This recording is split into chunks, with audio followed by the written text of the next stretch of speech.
What is area? According to Splash Learner 2020, the area of geometry is the space occupied by a flat shape as well as a surface of an object. The area of a figure can be described as the number of square units that cover the surface of a closed figure. You understand what was just read? That means, simply put, is to take a sheet and cover a specific area. That would have been the easiest way, right? So you want to find out how much it takes to cover a specific area.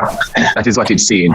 The unit of measurement is square centimeter, square foot, or square feet, or square inches.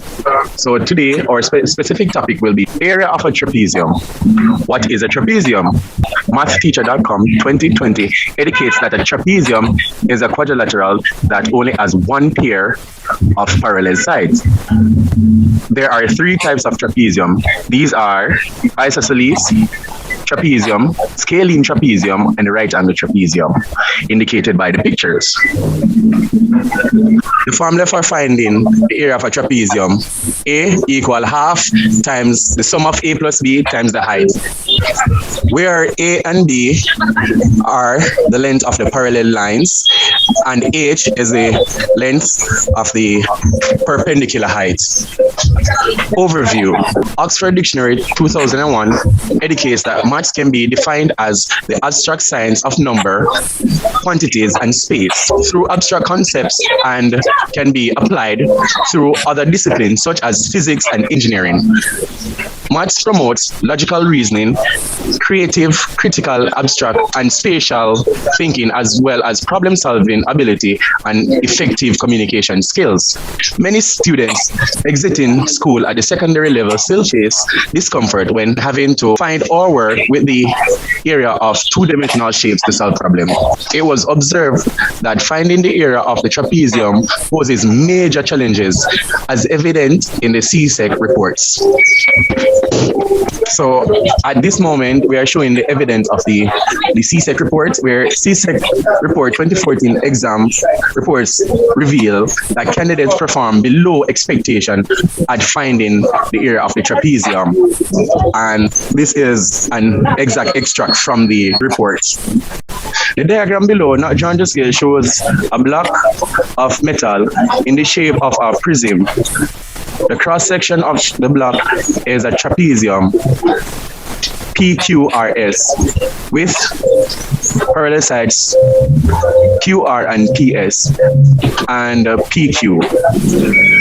The perpendicular distance between these sides: PQ is 15 centimeter, QR is 6 centimeter, PS is 12 centimeter, and ST is 3 centimeter. And then B1 says calculate the area of the trapezium, which is our focus. And this was extracted from question 5, and the report reads that in part B, candidates performed below expectation at finding the area of the trapezium. However, they were able to calculate the volume of the prism. Many candidates could not calculate the mass in grams or centimeter cube of the metal, as they experienced difficulty with units conversion. So, misconceptions and potential difficulties. Learning by Questions 2021 enlightens that learners may face difficulties when they encounter questions that require them to calculate the area of a trapezium, as some learners are unable to calculate a trapezium's area, and this is mainly because learners are not familiar with the formula for finding the area of a trapezium, as well as the application of the formula. So this consequently manifested in misconceptions such as incorrect identification of the trapezium's height, as oftentimes learners would use the slant height as shown in the diagram instead of the perpendicular height, which indeed is the correct height that is required when finding the area of a trapezium. And honestly speaking, during my early stage of high school, I was guilty of this misconception, and gradually I got to learn that the perpendicular height is the ideal height that I should substitute in the formula when finding the area of a trapezium. And that's the beauty of maths. It's a trial and error process. And Learning by Questions 2021 enlightens that learners sometimes incorrectly apply the formula for finding the the area of a trapezium, as some learners would basically multiply all three dimensions, while some learners would add the parallel sides together but forget to divide by 2 prior to multiplying the perpendicular height. So the CPA approach. What is the CPA approach? According to Maths No Problem 2021, the CPA approach is a strategy designed by Jerome Bruner, an American psychologist that builds on the learner's prior knowledge by introducing abstract concepts in a tangible form. Maths No Problem 2021 further enlightens that in Singapore, the effectiveness of the CPA approach within mathematics teaching makes it such an essential technique that the Ministry of Education will avoid from passing any teaching materials that exclude the approach. So the stages of the CPA approach. The C, P, and A from the abbreviation CPA each represents one of the 3 stages of the approach. These stages are the concrete stage, the pictorial stage, otherwise known as the representational stage, and finally the abstract stage. The concrete stage is the first stage of the CPA approach, which can be described as the doing stage. Reason being, the concrete stage is a stage that allows learners to basically interact with tangible, or we can say concrete objects, to simply model or solve mathematics problems.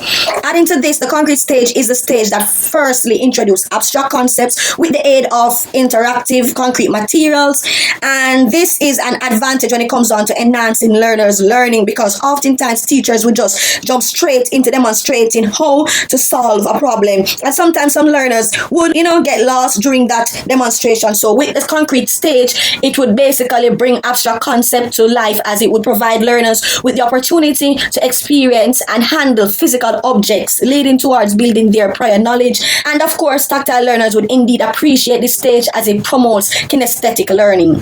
So the pictorial or the representational stage, as some of us would call it, is the second stage of the CPA approach, which we can look at as the seeing stage.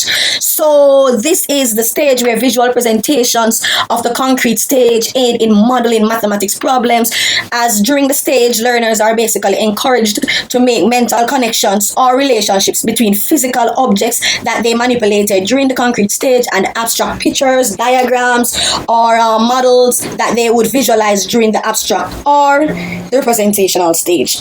Also, this stage helps learners to visualize abstract problems, as mentioned earlier, and making them more accessible. And finally, the abstract stage. So the abstract stage is the symbolic stage where learners use abstract symbols to model problems.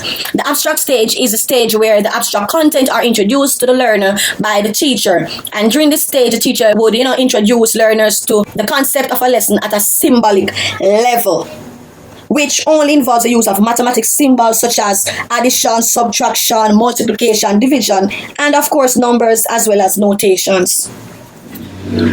So the benefits of the CPA approach. According to Maths No Problem 2021, some benefits of the CPA approach is that it develops a deep and sustainable understanding of mathematics in learners. It builds on learners' prior knowledge. It also is an effective framework to enhance learners' understanding of abstract concepts. It also involves concrete materials and pictorial, otherwise known as representational diagrams. Also, Maths No Problem 2021 reveals that the CPA approach brings concept to life by allowing children to experience and handle physical or concrete object, and that's also a benefit of the CPA approach. The benefits of the CPA approach in finding the area of a trapezium. The CPA approach can be used to build or solidify learners' prior knowledge by deriving the formula for finding the area of a trapezium with the use of manipulatives to show relationships and its properties during the concrete stage. In addition, learners will be able to make comparison between properties of 2-dimensional shapes simultaneously. The CPA approach can also be used to draw the trapezium, which will help to identify the measurement needed to calculate the area during the pictorial stage, which will aid learners in visualizing the concept. Additionally, learners will draw on knowledge obtained in the concrete stage and use it to draw of pictures to aid them in solving questions. Additionally, with the CP approach, students will be able to link concepts of area of the trapezium learned or solidified during the concrete or pictorial stage to aid in solving abstract concepts of area. Example, calculating the area of the trapezium. Alright, so for this section of our presentation, we're going to showcase how the CP approach can be used to develop the concept of the area of a trapezium. At this point, you all are our grade 8 students and you are currently in our mathematics classroom, and we're expecting your undivided attention as well as your participation. So good morning 8RK. I hope you all are prepared for class today. I trust that you all brought your pencils, rulers, and graph papers. So today's topic is the area of a trapezium. Let us jump straight into our objectives. So at the end of this lesson, students should be able to effectively derive the formula for finding the area of a trapezium, identify with 100% accuracy the dimensions of a trapezium from a graph, correctly apply the formula for finding the area of a trapezium to determine a trapezium's area, and of course, you all are expected to solve worded problems using the area of a trapezium. So please note of what is expected of you for today's lesson. So prior knowledge. So you guys should already be familiar with multiplication, addition and division, the terms parallel, perpendicular, and half, reading units from a grid or graph, the mathematics abbreviation BOMDAS, yes, as we know, it's bracket of multiplication, division, addition, and subtraction, and the unit of area and also represents objects on a graph paper. And for this lesson, we're talking about two-dimensional shapes. Here is a video to demonstrate how we can use the concrete aspect of the CPA approach to derive the formula for finding the area of a trapezium. Okay, class, let's derive the formula for finding the area of a trapezium. Are you guys ready? Yeah. You guys should already notice that the trapezium that I issued to you is what type of trapezium? Scaling trapezium, miss. I want you all to use your ruler to measure these three lengths of your trapezium. With the aid of your ruler, I want you guys to measure this length right here, length 1, this length right here, length 2, and the distance between length 1, look, and length 2, which is this length right here. 9.5. So basically, you're going to use the ruler to measure each side that I just showed you and write the length of each corresponding side next to it, in which you already know how to do, right? So when you measure this side, and if this side is, look guys, if this side is 10, you put 10 right here. 10 centimeter? Yes. Alright, so we're measuring centimeters.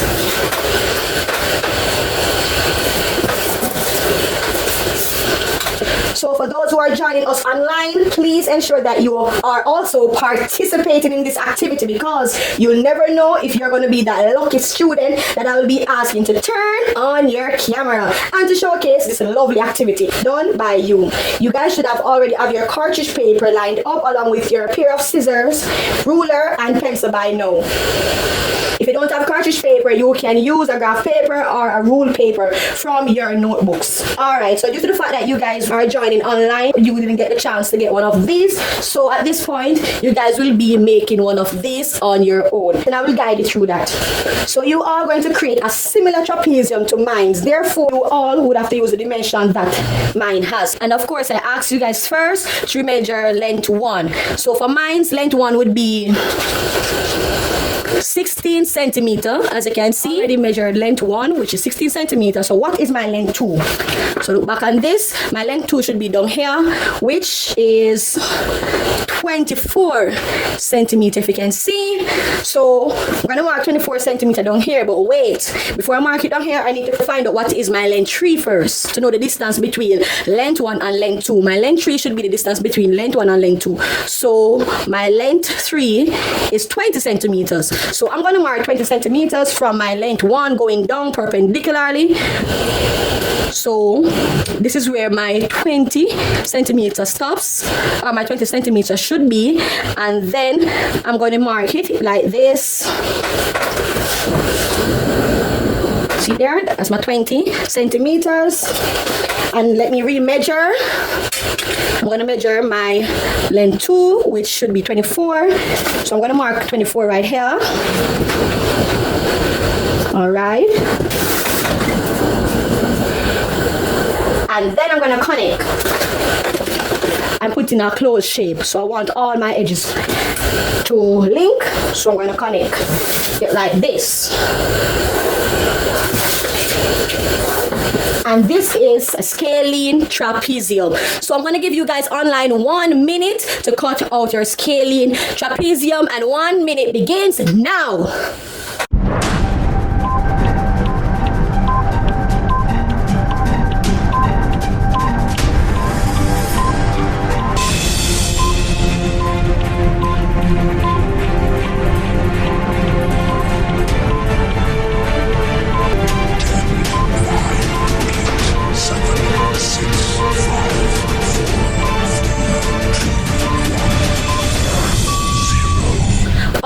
Jordan, so what is your length 1?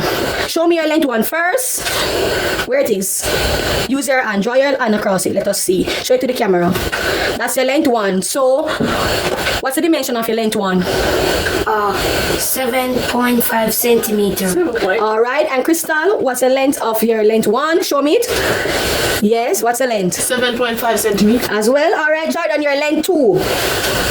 Oh, my length 2 is 11 centimeters. Turn it, let us see your length 2. Show me your length 2. Where? Draw your hand across it. Okay, Crystal, your length 2, draw your hand across it. And your length 2 is what? 11.5 centimeters. Alright, your length 3 is what? 10 centimeters. Okay. Length 3 is 10 centimeters. Show us your length 3, guys. Alright, and length 3 is the distance between what? Length 1 and length 2. Excellent, excellent, excellent. So for both my online and face-to-face students, please label length 1A. So put A equal whatever your length 1 is. Alright, so due to the fact that you guys online followed me, your length 1 should be 16 centimeters because we measured it with a ruler. So put A equals 16 centimeters. For those who follow my dimension, which are students online, so A equal 16 centimeters. So your length 1 should be what, Jordan? Your length 1 was what? 7.5 centimeters. And your length 1 should be A. So A would equal to what for you? 7.5. And for you, Crystal? 7.5. Alright, so length 2 would be B. So my B in this case, and for those online, would be 24 centimeters as we measured earlier. So I'm going to put B equal 24 centimeters. What's yours, Crystal? 11.5 centimeters. Alright, so what you would say? B equal what? 11.5 centimeters. And for you? B equals 11 centimeters. Okay, 11 centimeters. Alright, so length 3 would be what? Height. Length H. So the length H should be the distance between A and B. So in my case, my length A would be 20 centimeters, and for those online, it should be 20 centimeters. So I'm going to mark a dotted line because it's the distance between length A and length B. So I'm going to draw a line connecting length A and length B, and I'm going to make it dotted. So you guys can do it as well. And this should be 20 centimeters. And this is length H, right? So H equal 20 centimeters. Alright, so at this point, we're going to what? Derive. We're basically deriving the area of a trapezium. And specifically, we're deriving the area of a scalene trapezium. So now, at this point, you guys are going to find the half of your height. The third length, which is H, find half of it. So in my case, half of my H is 20 centimeters. So half of my H would be 10 centimeters. So I'm going to use a ruler to measure it. I can measure from top to bottom or bottom to top. So I'm going to basically measure from top to bottom. So this is my 10 centimeter. I mark it here. And I'm going to draw a line straight across. Jordan, what is the length of H? I'm not talking about half of H. What is the length of H? The length of H is 10 centimeters. So half of it should be what? 5 centimeters. Do you measure it as yet? Yes, miss. Okay, let us see. You draw a line across? Yes. Alright guys, please note that when we are deriving the area of a trapezium, we're going to need 3 lengths or 3 dimensions, right? Which is length A up here, length B, and length h, which is the Height. Yes, so length h is the height of the trapezium.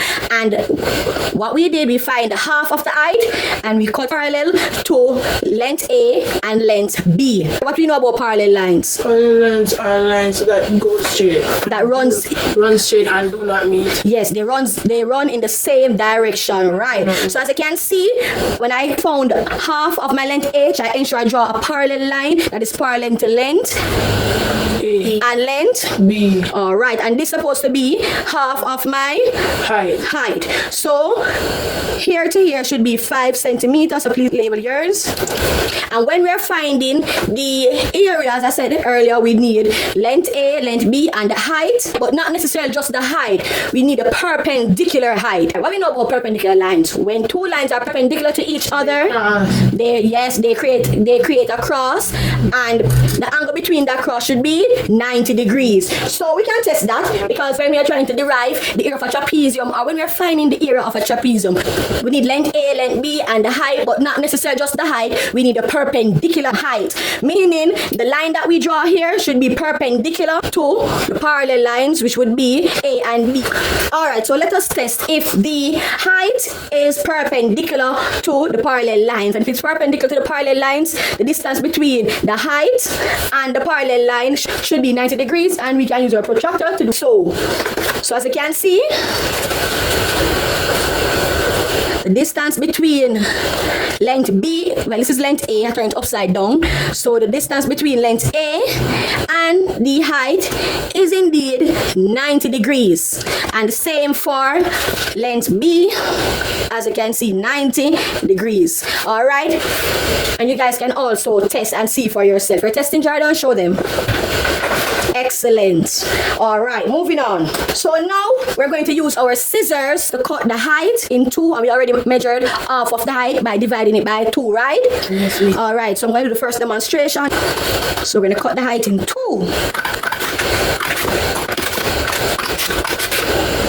Cut the height in 2. Right.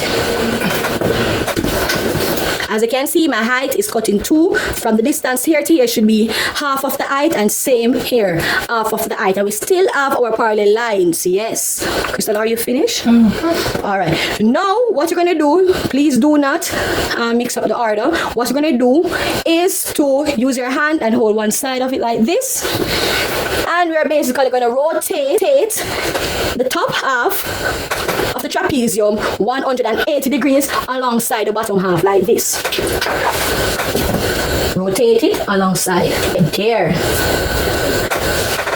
And if you guys look closely, you will see what type of shape forming there. A parallelogram. Excellent. All right.